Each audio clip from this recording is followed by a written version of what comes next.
this is Cougar football. With the chance to review it, maybe a little more final thoughts from Thursday's game? Well, I thought there's a lot of good things. I thought there were a lot of good things. We had 16 guys play significantly that had never played a college football game or started a college football game. So the chance to get those guys out there and doing things I thought was good. And then for the most part, I thought they looked pretty good. I think we need to finish the game. And I think, we need to be more aggressive and play together better on both offense and defense. I think offensively it took us about a third of the way to get clicking. Once we did, we were pretty tough to stop. And then defensively, I didn't think we got clicking, and which we have control over that, need to take control over it. Was the team's energy level throughout the game where you would want it to be? I thought it was pretty good. I thought we had good energy. I thought that our problems would be playing with 9 guys instead of 11 type of thing. You took a team in 2008 to Nevada. What are your recollections from playing in the K-Stadium? Kind of an interesting environment, sort of a scenic place. The locker room, if it's the same, you literally come right out in the crowd. So that's kind of an interesting environment. You got fans right beside you screaming and hollering, and then so when we were there, it was a great environment, and there were some great players playing in that game. Actually, Colin Kaepernick and Michael Crabtree played against each other that game, and then and it was a funny game because it was supposed to be, and both offenses were like the top offenses in the country. And so it's supposed to be a huge offensive shootout, but it was a defensive game. Both defenses played extremely well. Both defenses shut down the offenses, and fortunately for us, our defense played a little better than theirs did. What do you feel about just kind of the response of the team after a tough defeat right out of the gates? We just got to play better, just stick together, work hard, and because we got a lot of good things. We just got to make sure that we can get it to the surface, and some of it is getting some guys to grow up quick, and I think last week was a big step towards that, and I think most importantly we just got to coach better. We got to have the ability to get more out of our players, each position, each coach. You said worried about a hangover effect from one game to the next, maybe disappointment carrying over at all? Is that ever a concern? Well, yeah, but you got to get past that. If you don't have the ability to get past it, we have to have the ability to get past one play to the next, whether it's a good one or a bad one, and certainly have to be able to do that with the game. You said on Thursday that expecting more of yourselves needs to start with the coaches. Has that changed, or has that process started, and then how is it taking form? Well, I think everybody's been up here working long hours and focused on what needs to happen, but you learn a lot from the first game, and that's where you got to really make some improvement. First game, more than anything, identifies places to work on. How important will it be to get the run game going? Yeah, I think it's important. I think it's important. I thought we could have run the ball better, but we didn't have a lot of trouble with overall production, offensive production. They dictate some of, where the best place to attack is. But the biggest thing is there's key plays, key situations that I'd like to see us finish better. But the defense has a little say about what they're going to take away and what they're going to give you. And we had a lot of yards and had a lot of points, and should add more. There were several missed tackles. What would you attribute that to? Poor technique, and we got to coach him better. Do you think River Craycraft is the kind of guy who can easily overcome or forget about what had happened at the end of Thursday's game? I'd like to think he already has, but at the rate you guys obsess over it, he may not, Did you see things out of Connor from a leadership standpoint that maybe weren't so present last season? I thought he did really good, and I think it started more than I thought. Where he really took off was I think he's progressively gotten better. I think he really took off the middle of last season, and I think did a lot of great things. I think you know, most of his success and effectiveness as a leader happens off the field, you know, that you don't have the opportunity to see, but he kind of leads the workout effort, the focus, all that stuff. How big of a concern just defensively, primarily tackling? I mean, you guys went into it with a lot of your experience up front and just what they were able to do with the run game.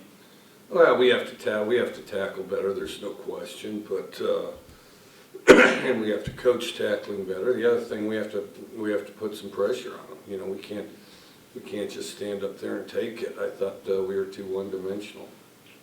You guys put a lot of emphasis on staying aggressive late in games no matter what. Would having River call a fair catch in that situation be counter to that? No, but there were quite a few minutes left at the point. I mean, it was, what, over 4 minutes or something, but fair catch probably would have been a better way to do it. Have you had a chance to look at Nevada's Cody Fajardo yet, the quarterback? Just good, steady player, you know. We'll watch more of it today. Chris Alton, the wishbone, obviously very different than the air raid, but is he a coach you've admired? Yes, I know Chris Alt well. Chris Alt's not coaching there now, of course, but no, great guy, and one of those guys that had a lot of success early. Chris has thrown the ball, has done the pistol, and had a lot of success with both, and really, honestly, one of my favorite coaches. You said the special teams game was sloppy, but just Powell and DeScalo, could you evaluate what you saw from them? Both did a pretty good job, especially first game. It was both their first college game, and DeScalo got one punt off that we got beat on protection. He did a great job getting it off, and then the other one was a long one when we needed it, and then Powell did a real good job with his kicks, and you know, almost had something like, I can't remember what it was, 52-yarder or something like that. I was talking to Daryl a little while ago, and he was talking about how the team was a little bit anxious, and I was asking him if possibly that was attributed to the fact that at that moment, you know, the team's undefeated and you want to keep that perfect season alive. In your experience, once there's that first loss of the season, do guys kind of ease up on all the nerves about trying to preserve that undefeated record?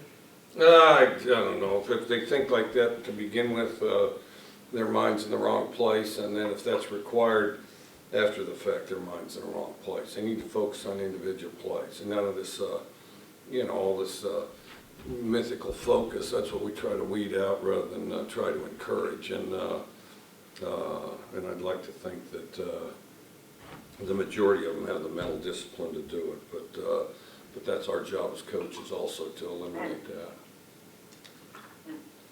Do you still feel that the team has improved since last season, or was Thursday a step back? There's no question we've improved. There's no question we've improved. I mean, we've got a lot of youth we've got to break in, but we're definitely better. And, you know, had a lot of guys play the first game, but they're going to be good players. Most of them played pretty good for a first game, so. I know Nevada's playing right now, so you haven't seen it much, but what do you expect to see out of these guys, just the way they play? I think they'll be aggressive. I think they'll run a lot of pro-style stuff on offense, and then defense, I just need to watch more of that. I think it'll be like last year, but they'll probably have been improved. You know, I'm sure they've improved. I thought they kind of, you know, I'm sure they'll get better as they get to this year. Questions on the line for Coach? Mike Leach, you mentioned, you know, some inexperience, and obviously there's a lot of inexperience in the secondary and the offensive line. Just specifically on those two areas, how do you feel they played? Well, I thought, well, let me see. I guess I felt like the three young O-linemen really did a pretty good job, and then, of course, a lot of pressure on Riley Sorensen, but I thought he did a good job with his line calls. I thought he did a good job not having people in the quarterback's lap. Secondary, I think we were a little more mixed. I thought our inexperience showed its safety at times. And then at corner, some good things at corner for sure, but the occasional just bonehead play. You know, just you know, you focus this way, you do your technique that way for this play. The next play, we'll just do it again, you know, and so I thought there was a little of that. Thanks. Yep. Mike, I assume with an opening opponent like Rutgers, it's probably a little bit more of a guessing game as to what they might come out with and so forth than if you were playing a team in mid-season. Did they show you anything that took you guys aback at all? No, they didn't. They didn't show us anything that. I mean, it was very much like you'd see on film, and it was quite similar to last year.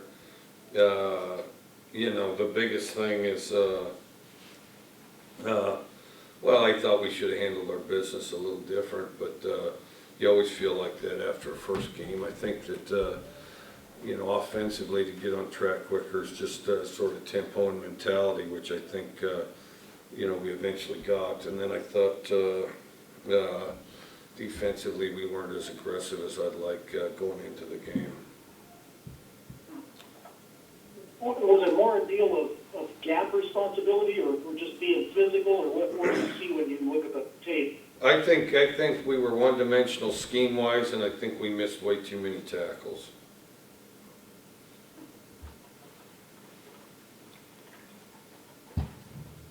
Mike, where do we stand with Gabe? Gabe's doing good. Gabe working out good, and, but we haven't decided if we're redshirting or not. He stayed here. Yes.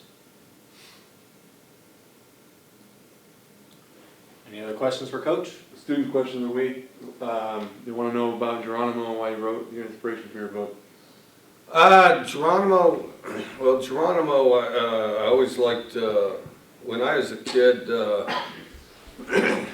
when it was before most of you were kids, you know, they used to have open backyards and dogs used to run all over the neighborhood, and so did kids.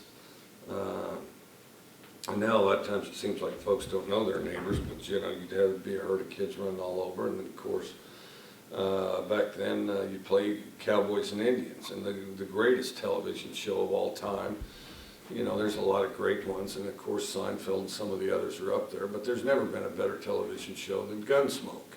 And so there'd be you know, there'd be Cowboys and Indians, and I was always on the side of the Indians. And then as I got to school, learned how to read, studied it a little more, and got my mom read a book to us, and it was kind of a scholarly book, which she had no business reading to children, about Geronimo, and go slowly, explain it. So then I started out with kind of a working knowledge of him at a surprisingly young age, like second grade. And then, because she read, with her reading the book to me, and then I read stuff from there on and became, you know, fascinated by the ability of not just Geronimo, but his people and just the incredible things that they did. I mean, you know, they routinely did stuff that people gasp at nowadays, and did it under, you know, while dodging bullets too. And so I've always thought the story's impressive. I've always thought as a culture and a group of people they were impressive. And then for years I've had a picture of Geronimo behind my desk, which that picture will be here shortly. I got to have somebody rummage through my basement, but and fill up that the new office with a bunch of gear. But well, at any rate. So, and I used to talk to my team about Geronimo. I used to talk to occasionally quoted in a press conference about Geronimo. And so when I had the opportunity to do the book with Buddy Levy on Geronimo, I was excited about it, and thought the book turned out really well. You know, there's, like all of them, there's stuff that I'd change, you know, but yet, I thought it turned out extremely well. You know, you look at stuff and you rethink and double think, and maybe but they're all just little bitty things. And so, but I think the story and all that came out really well, and I think everybody should buy it and buy a couple to give to all your relatives.